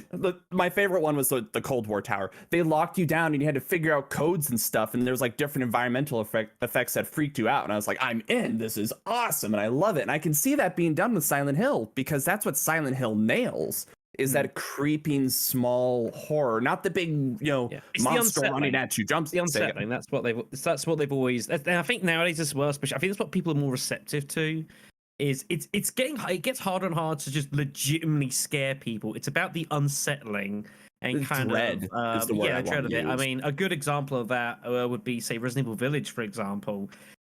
At its core, it's not a particularly scary game, but it can be unnerving. And when you again, slight spoilers here, when you get to say the Beneviento Manor, obviously you've got what the hell was in there, which is pretty horrific. but it's as much about the lead up to what you're about to witness as much as what you actually see. And I think that's how it tends to work nowadays. You get a lot more effect from kind of the unnerving of people rather than like physically trying to jump scare them. Yeah, and no code can nail that. So I want to give them every bit of like, I think they can do this. I think they can like make something truly wonderful. It's just converting it to actual gameplay. And then story wise, when I discover that, I smothered insert someone's, when I smother my wife with a pillow, I'd rather not be like yelled at about it for the next 30 minutes, because something that Silent Hill also nails is ambiguity. Stories Untold does not nail ambiguity. They rub it in your face. But you need that bit of mystery to put it all together. So I'm a little concerned about that. Anyway, sorry for rambling. It's fine. I must admit, I had a completely different sort of view on what I thought they might be going down, because obviously we don't really know what it entails. I sort of half envisioned it as sort of like going down the Dark Pictures anthology, and sort of maybe that sort of route maybe they would sort of consider exploring, which I still think something like Silent Hill could be pretty fun and entertaining to do something like that. Now, obviously, this is not super massive, and I don't think this is the direction it would go. But I think it'd still be, I think it'd be interesting personally. But that was my first instinct: is maybe they're going to go down sort of like House of Ashes or something like that, maybe. That, or they'll turn you into a cat. Something that which honestly is a plus. Something that I've been thinking about, just quickly, because Ren said that the game is rumored to be episodic, right?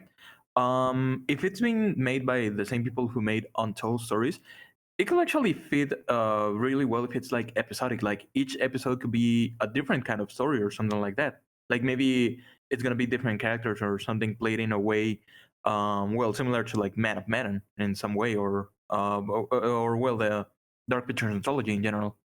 I want to say Stories Untold, how it originally released, was in separate episodes. Like I got it when it was like all put together, so I didn't have to wait. So yeah, they might go down that route. I'd hope not, but they might.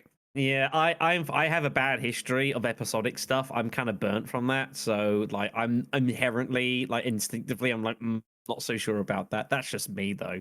I get why companies do it, but I don't think it's a good practice.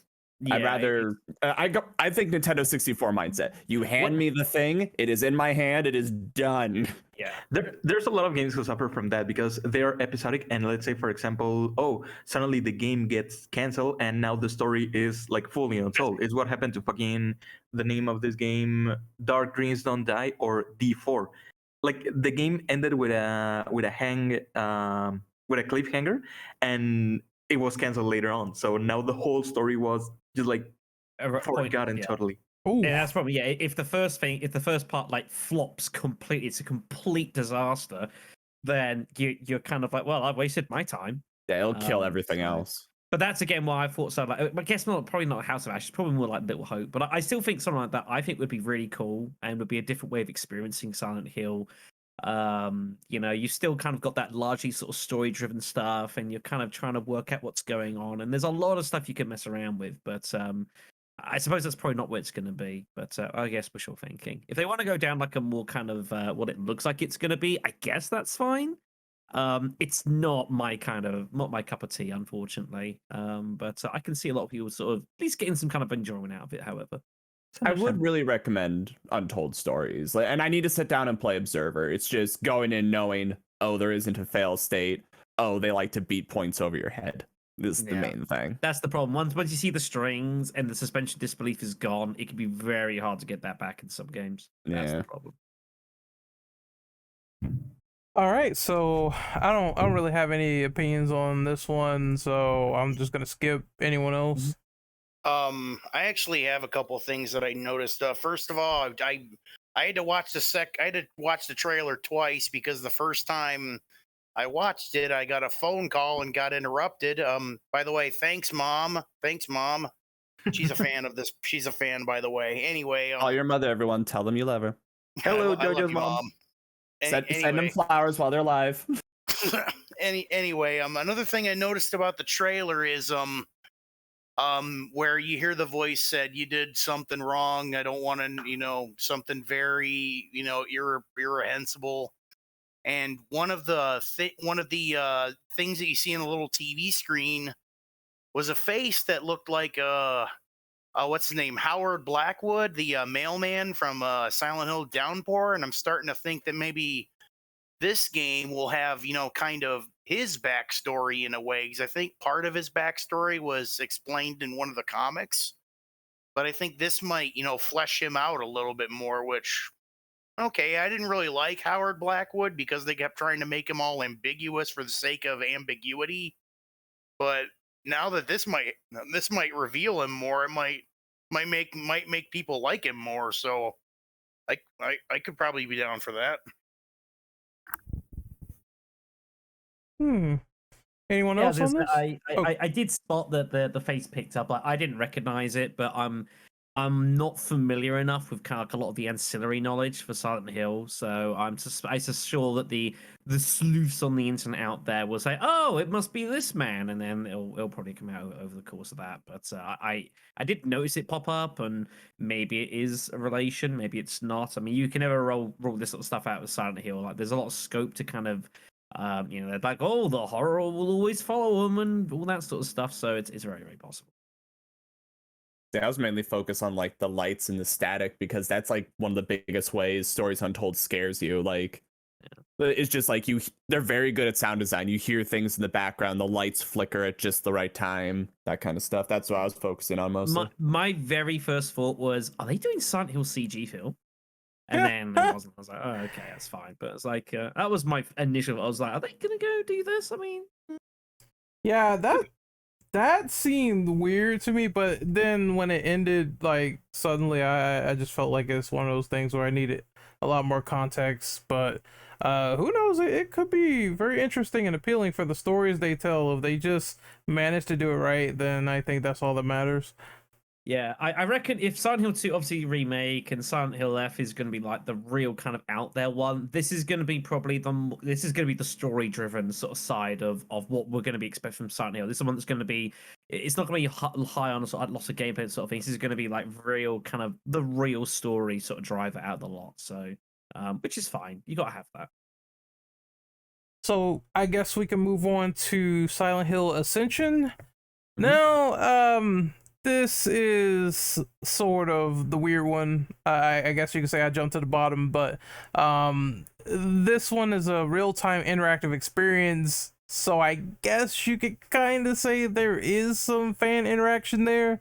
Is it a show? Is it a game? Is it a movie? It's supposed to be a web series, and it's being developed by Genvid Entertainment. And it's being directed by J.J. Abrams. We were talking about him earlier with Star Wars, Star Trek, and all the movies and he's red made. flag there. Yeah. So it's this one I'm not really like jumping out of the window for, because it kind of reminds me of that whole thing they did with like Final Destination 3, where it's like choose your own fate, and maybe this character will live and maybe this character will die, and it just sort of got a little bit redundant over time. But I don't know, maybe it could be something that's dumb fun while fans wait for the game, because this is coming out relatively soon. I think it's like 2023, so I assume early 2023, and people will be able to play it and choose their fate from there in the web series.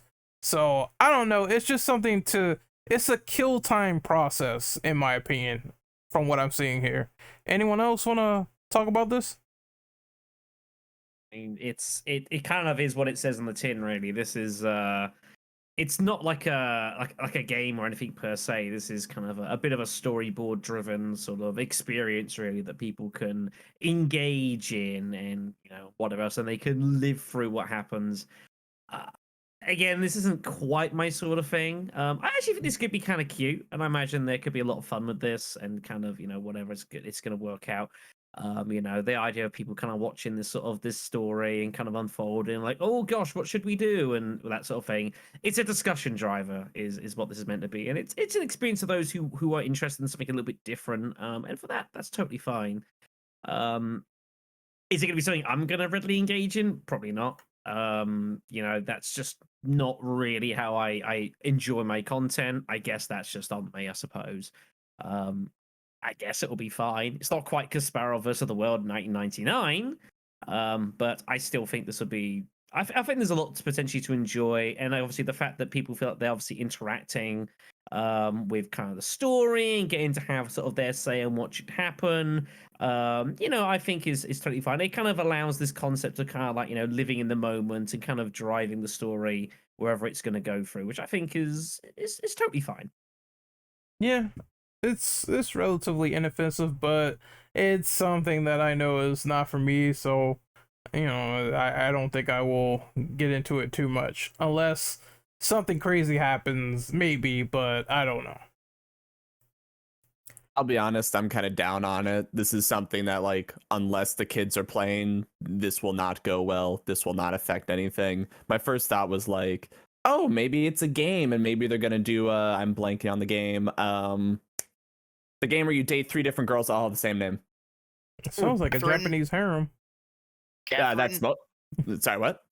Catherine? Thank you, Catherine. I was wondering, like, is it gonna be like a game where they're gonna have like a Catherine scenario where at the end of each, like, quote unquote, scenario, they're like, well, statistically, this is what everyone else did. So this is what actually happened, and this is how we'll move the story. Because they made a big deal about there's no reset button.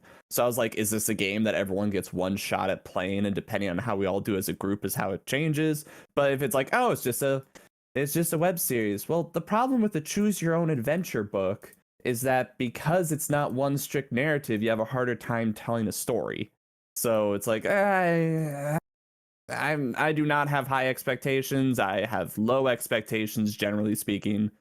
This was the least exciting bit of it to me, honestly. Yeah, I think that's the ultimate truth, sadly, which is a bit of a shame.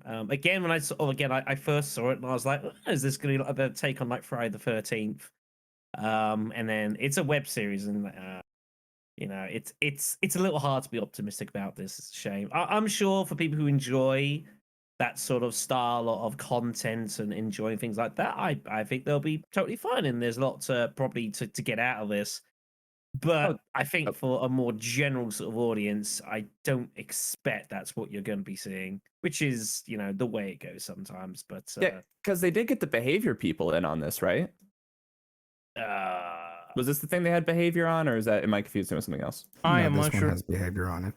Okay. Yeah, not gonna lie, when I saw that, I was immediately filled with dread.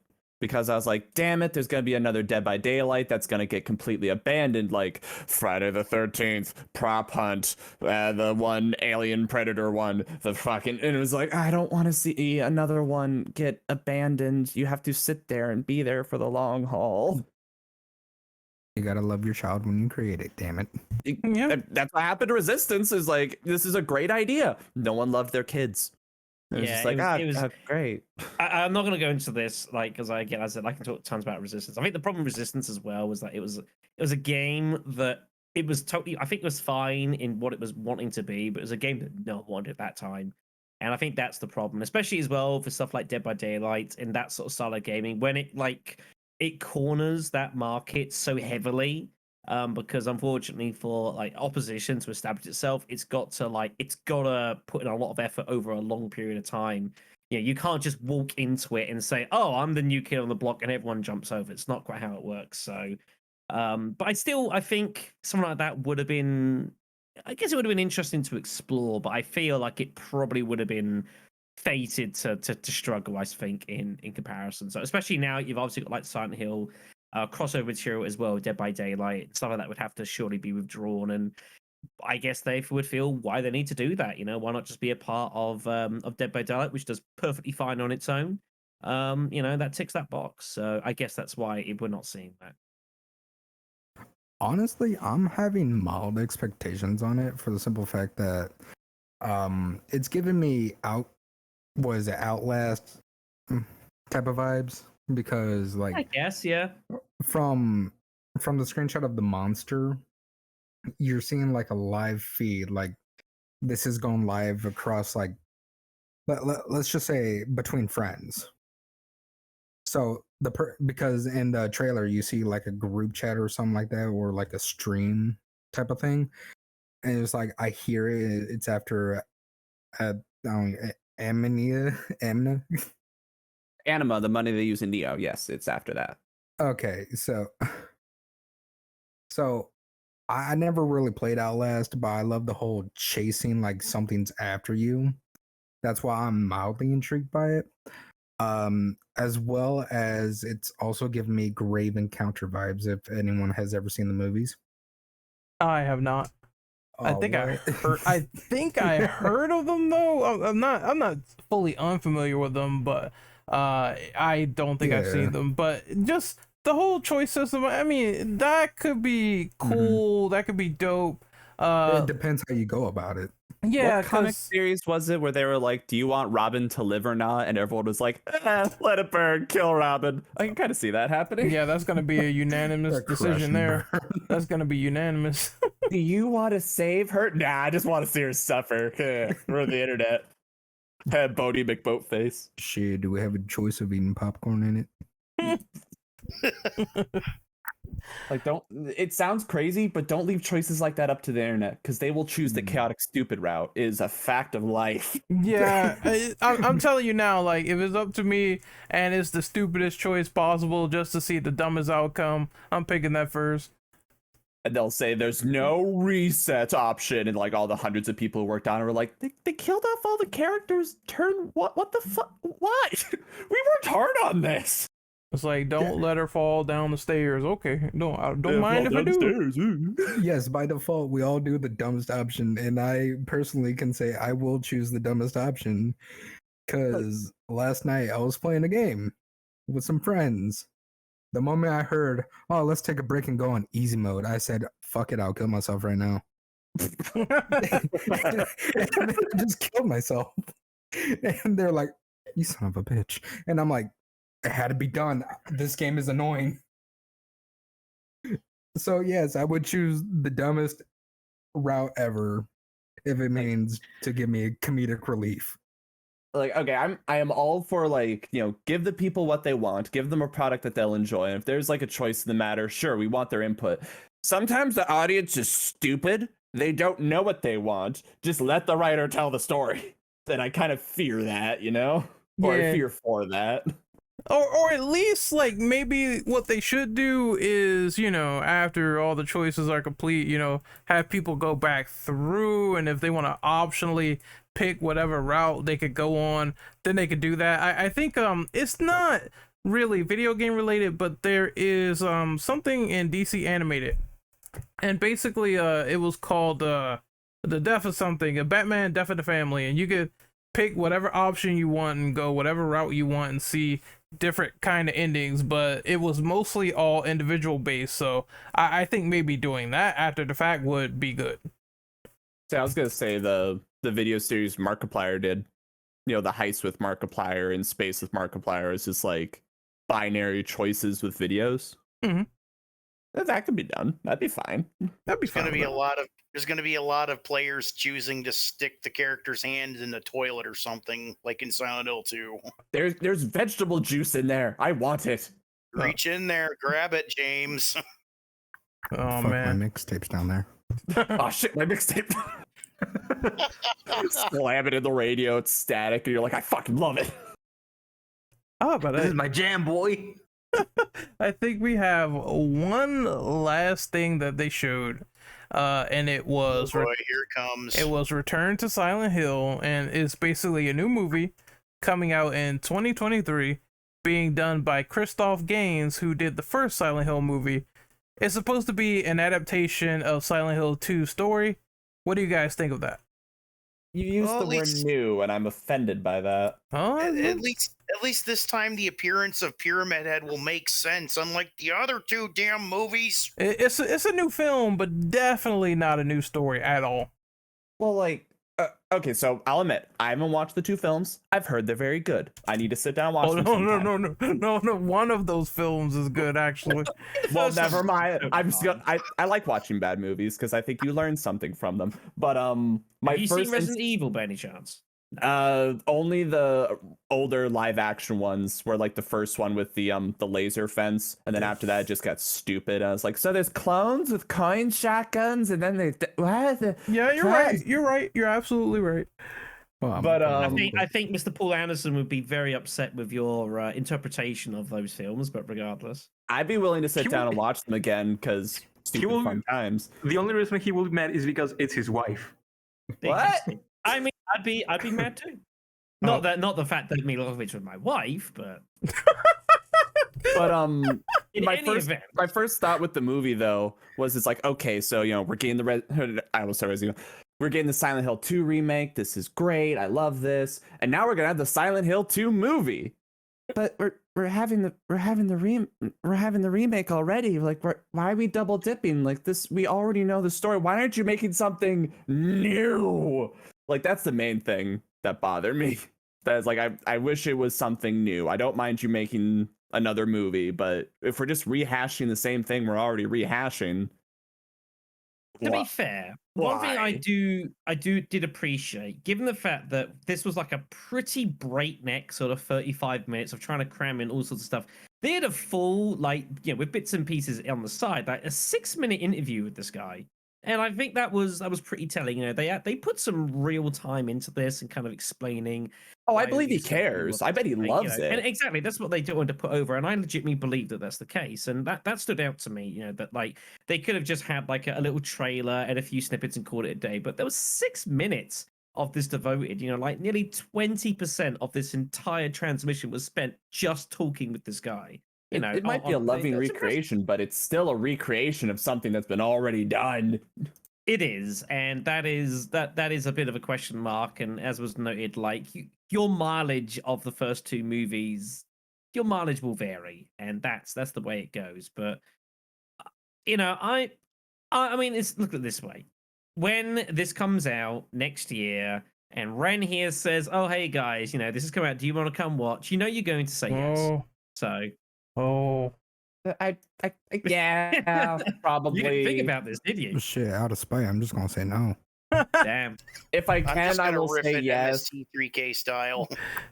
If I can, I will say yes. But it just is the problem of like, because this is not an original idea, you already lose points. If we're going off of like a 5-star rating, you already lost like 3 stars because this isn't an original idea. So you have to work that much harder to make it good. I mean, it's been so long since like the last film. Like to me, I guess I'm just old now and I just don't care. But it's like, whatever. It's the principle, damn it. Back in my day, no. That's why I dropped out. I'm not even that old. It's the principle.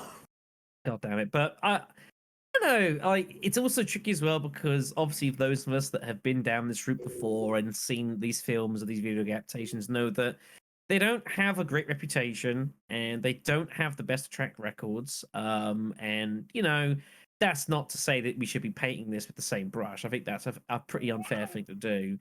But obviously, when you see sort of thing like this, if you don't think of the old Silent Hill films, which you probably don't because you may not have seen them, or if you did see them, you haven't seen them for a long time and you can't remember them, your memory immediately is going to go to like the Resident Evil films. And, obviously that is its own case study, which we have delved into before on these podcasts, and we don't need to do particularly again anytime soon. I was gonna say, it's at least compared to those, it's very clear that they know the material, they're working with the original people, and they give a shit, as opposed to insert Halo, Resident Evil, Marvel, DC, where writers are actively going, no, I avoid the games. No, I don't read the books. No, fuck that. No. Capcom reference. I'm gonna make my own thing. It's like these people clearly care. No points. I'm gonna disagree with Marvel because Marvel has comic accuracy, you know what I mean? People ask for that, but at the same time, it's like the MCU's always been remix on the characters. Those arguments is the only point I was going for there. Like people will debate if like the writers truly care about the source material. Oh yeah, I mean, it's absolutely crazy when a writer actually comes out and says, "I've never played any of these games. I'm going to do a movie." I can understand the red flags there. Yeah, as opposed to this, where they're like, "No, this is my baby, and I love it, and I will never let anything harm it." It's like, okay, there's a different energy going on. This isn't just a cash grab. Oh yeah, I think it just comes from those people who have played the game inside out and they understand what it takes to nail the formula, like especially if they really don't care about like sales or box office, because there's been a giant movie debate of people caring too much about box office returns and everything like that, as opposed to making a quality movie. So I enjoy Christopher Gaines. I think that his first movie was great. A lot of Silent Hill fans though don't really like it, and I can understand why, because it had like several changes in there that weren't like accurate to the first Silent Hill. But overall, I can't say that first movie is a bad film, because it was enjoyable as hell. So I'd rather have him back than the people who made the second one. That's an all new crew, all new cast, and they got everything wrong, down to the wire, even in terms of it's a certain fight scene in there with Pyramid Head, and you're like, why is Pyramid Head in the middle of a flaming inferno fighting another creature like it's a kaiju film? What is happening? So yeah, you're going to at least want to pay attention to how the developers made the game first before making some shit like that. And I think just adapting to, though, I don't know, we're already kind of seeing that with the remake, like with the adaptation of that. So unless he changes like stuff significantly, I don't know. It's gonna be a weird comparison between the original, the remake, and then the movie for the There's gonna be a lot of weird comparisons. I feel like that's just drawing fire. Well, the only thing I will say, I mean, as a positive, is at least these adaptations will put more eyes on the game. So as you see with Cyberpunk Edge Runners, a lot of people watched that anime, and because they watched it, the game apparently got an upsurge of people to play the game. So I think maybe that's going to be like transmedia marketing, where it's going to be like, hey, all these people finally watched this criteria, now we're going to bank on the game and get more success that way. So I think that's just a marketing strategy, and it works. If it works, it works. Take that. That's a fair thought process. I'm curious to see who they're gonna have play the characters. I'm actually intrigued to see who they'd have to see playing James and Maria and Eddie and stuff. I saw Elijah Wood like retweet this event, and I have some weird like suspicion that he's in the movie, like to some extent, because that was like random and out of nowhere. I'm like, wait a minute, hold on, is he involved in the game or the movie, or something's going on? Yeah, I was gonna make the terrible joke that either it's gonna be Chris Pratt or William Dafoe. Oh, God damn it. Dude, my fucking brain went to Hugh Jackman or fucking Ryan Reynolds. I don't even know why. Arnold Schwarzenegger as Sunderland. No, like the guy who, You want to go fight? you quadrilateral shaped son of a bitch. I just like the idea of like he's just, for whatever reason, this movie he's steroided and jacked out of his mind, but he has like, now portray that you're sad that you smothered your wife. I can't. He's looking Pyramid Head in the face and saying, "The great knife is mine, Pyramid Head." He's taller than Pyramid Head. Yeah. Nah, fuck it. We got the crocodile hunter now. And he has to do one of the one-liners from like any of his characters. Like fucking Pyramid Head goes away. He's like, "You'll be back." Oh God. It's over. So any other sort of opinions on the movie before we sign out? Not so much on the movie. I was going to make a mention of something I think we should not be ignoring here, and that is all the Silent Hill merchandise upcoming. Oh, I saw that. Yeah, I saw that. Skateboard. I saw the skateboards. yeah, the skateboards. Like these are the most iconic moments. I've looked these up actually. So these are Canadian maple boards. You can get these on official Konami shop. They are $90 a pop plus shipping or so. But I actually reckon out of everything, they're actually not that bad. You know, I'm not 100% against getting the one from Silent Hill 4. I'm not completely against it. I actually reckon That one looked cool. I like that one. I saw that one. You know, I can get behind, pick like models of James or Pyramid Head or the dogs, whatever. But like honestly, I want the plushie of the dog. Yeah, that's not too bad. There's some cool pins as well. There's some cool bits and pieces. But I will honestly, no joke, folks, I actually legitimately think the boards aren't that bad. And for what plus shipping, it's $90 plus whatever shipping it's going to be probably.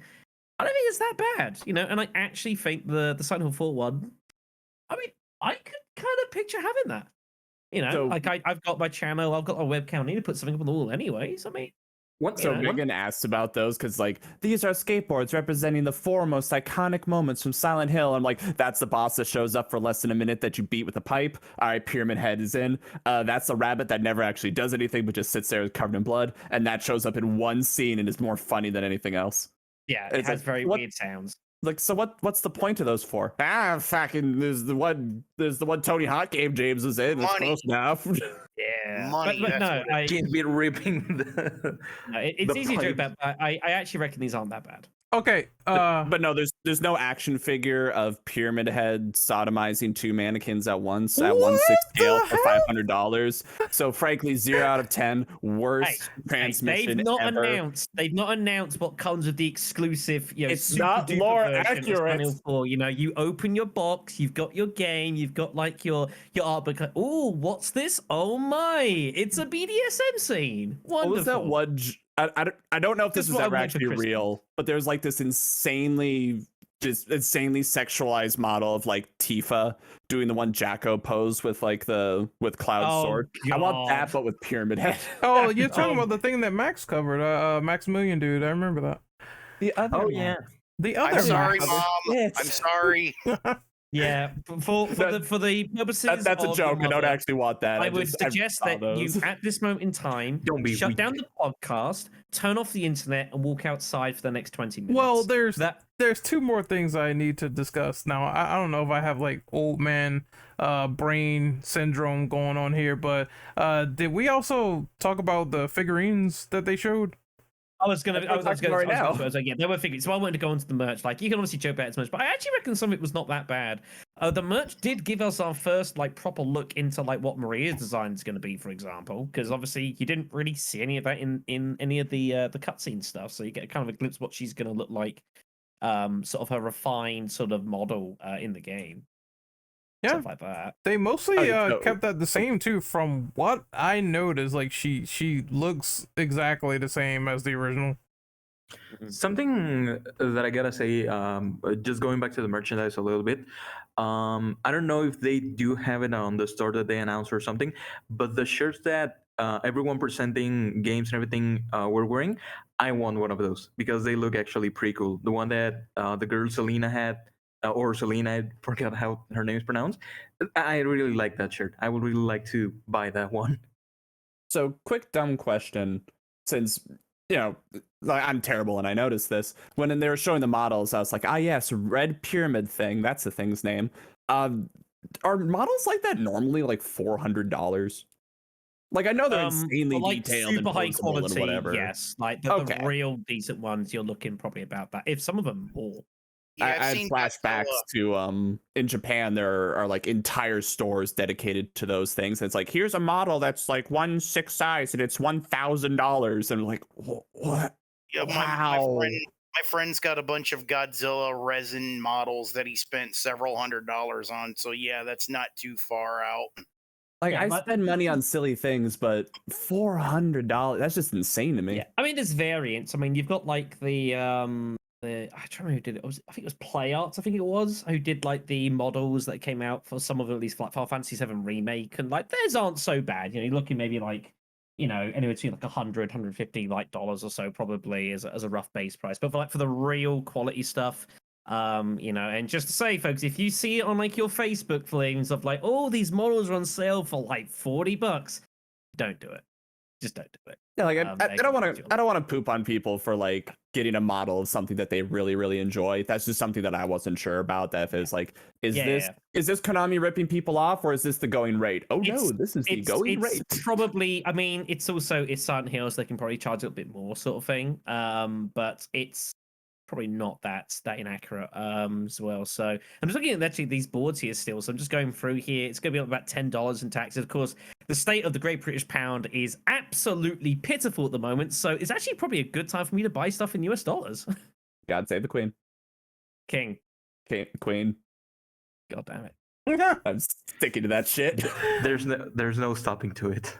Well, Nope, I'm sticking to it. Well, we have to do sign outs pretty soon, but there is some breaking news. So $25 shipping. Oh, Well, yeah, Sorry. that's quite a lot. But there's some breaking news about Silent Hill 2 remake. So people were freaking out about the developer Bloober team sort of doing this. This info was since like May. No, It came yeah. out in May, I believe. No. I know that, but there was another thing that was leaked, and it was the fact that Konami kind of has them on a short leash. So the guy is saying that, you know, sources close to the game said that Bloober is on an extremely short leash in terms of changes or new content. Though he says at the end of the sentence, I don't think that means no possibility of changes, though. So, any thoughts, opinions on It that? is a big deal. It's their baby. It makes sense that they want to keep a close eye on it. Yep. Yeah. Nope. Obviously, they're going to be protective. I mean, but like you have to, you can't do a like for like pure recreation of the game. It's not going to work too well. Like you have to have you've got to, you know, it's like you know, inspired by the true story of sort of thing. You know, you have to have some sort of creative license when you deal with these things, because ultimately as well, the people who are developing this game are just purely, they're not the people who developed it 20 years ago, and they're going to have a different view about how the game should look, how it should feel, how it should play, how it should be able to be interacted with. And just by forcing people to be constrained by what you did 20 years ago is a horrendous business practice and something you cannot realistically afford to do. I'm sure there'll be not liberties taken, but I'm sure you'll see little tweaks here and there. There'll be little tweaks made here and there, bits and pieces. Again, look at like Resident Evil 2 Remake. I think that's going to be the best comparison of kind of what you're probably looking to find on sort of that sort of front of things, which is again fine. The general idea of it was the same, but obviously like Ada wasn't an FBI agent, she wasn't posing as that, and you know the way things happen like with Annette and Sherry and whatnot all changed a little bit. So I don't think people should panic. I don't think you should be concerned about it, but there will be some tweaks surely here and there, little bits and pieces. And if that's the case, who cares? You know, is it really a disaster if they decide to like relay out how the hotel works, or you meet different people in the hospital, or like maybe the boss fight you have with Eddie doesn't happen in a meat locker? You know, does it really matter at the end of the day? I don't think so. Yeah. See, the sick part of me wants to point out, like, okay, so with Resident Evil 4 remake, right? Everyone's like, oh, they're remaking a game, but it's one you can still actively play on Steam. The fact that it's so readily accessible kind of does add to it, because let's make up something horrible. Let's say they make Silent Hill 2 and it just sucks absolute ass for whatever reason, right? Well, the original Silent Hill 2 isn't the most accessible, so it'll hurt that much more, as opposed to if the RE4 remake just sucks for whatever horrible reason, you could still boot up the original RE4 on Steam. So it will hit a bit differently. I'm inclined to agree, although personally it'd be even more insulting because the RE4 HD mod exists, and the RE4 HD mod, which was fan made, is exceptionally good. And so if it's worse than that, I will be personally offended. But I understand your point. It's the accessibility, and I know it's like, well, Max, like no one ever uses emulators, and we would never, as the Infinite Ammo, you know, encourage you to use emulators. No, that's illegal. Emulators are bad. No, those are for bad people who are going to hell, and we are good Christian kids. Fuck you. But like, we support companies in here. Yeah, but by the same token, for the average person, they might not have access to it. So if they did provide access to it, then that would change the dynamic of the situation as well. Yeah. Yeah, I mean, well, people were kind of expecting this too from this showcase, and part of my brain was like super 50-50, but I'm glad I was like, you know, I wasn't expecting them to put all the Silent Hill remasters on Steam. I know people want this, and I think they should do it. But I kind of, part of my brain was like, no, Konami's, you know, they're doing enough as is right now, so they're too lazy for this, but they should consider the idea. I also thought to myself, free money, it's fine. Yeah, I also thought to myself, I don't know, maybe if they have like a lot of steam and recognition on just making this remake alone, you guys think they're going to go back and remake like 1 or 4 or 3, etc.? Well, as we mentioned before, with like you know, the rumors about it being episodic, if they were gonna make anything episodic, combine 1 and 3. That probably wouldn't be the worst idea. if you had to do it. This was a question that got posed to me by a few folks that I'm aware, and obviously they said the remake 2, and the question was, well, why not do 1? Why going straight to? And I think you're entirely right. What I think they're doing is, if they decide that they're going to redo all 3 of them, they want to do 1 and then 3 afterwards, because they want the story to kind of like to go To from one flow and together. flow a lot more easy. Obviously, when they did Silent Hill 1, they didn't know they were going to do a Silent Hill 3. And they certainly didn't know they were going to do a Silent Hill 3 when they made Silent Hill 2. So the fact, obviously, you then went back to Silent Hill 1 was perhaps a little bit jarring for folks who hadn't played it and weren't so familiar with kind of the intricacies of kind of what happened with the story, and are maybe left slightly in the dark about that. So I think that's what they're doing. I think they're doing 2 because it's a standalone. It's something that they can focus on. They can put it out there and kind of see how it goes. And if it goes really well and they're very happy with it and they decide they want to continue, then they can look to do Silent Hill 1, which I think ultimately is a bigger job, because what the source material you're taking from is so much older than Silent Hill 2. Silent Hill It would need more 2, work. Silent Hill 2, you can still kind of look at the general landscape and you can kind of build from that, because you still got kind of a very decent idea of how a lot of areas looked.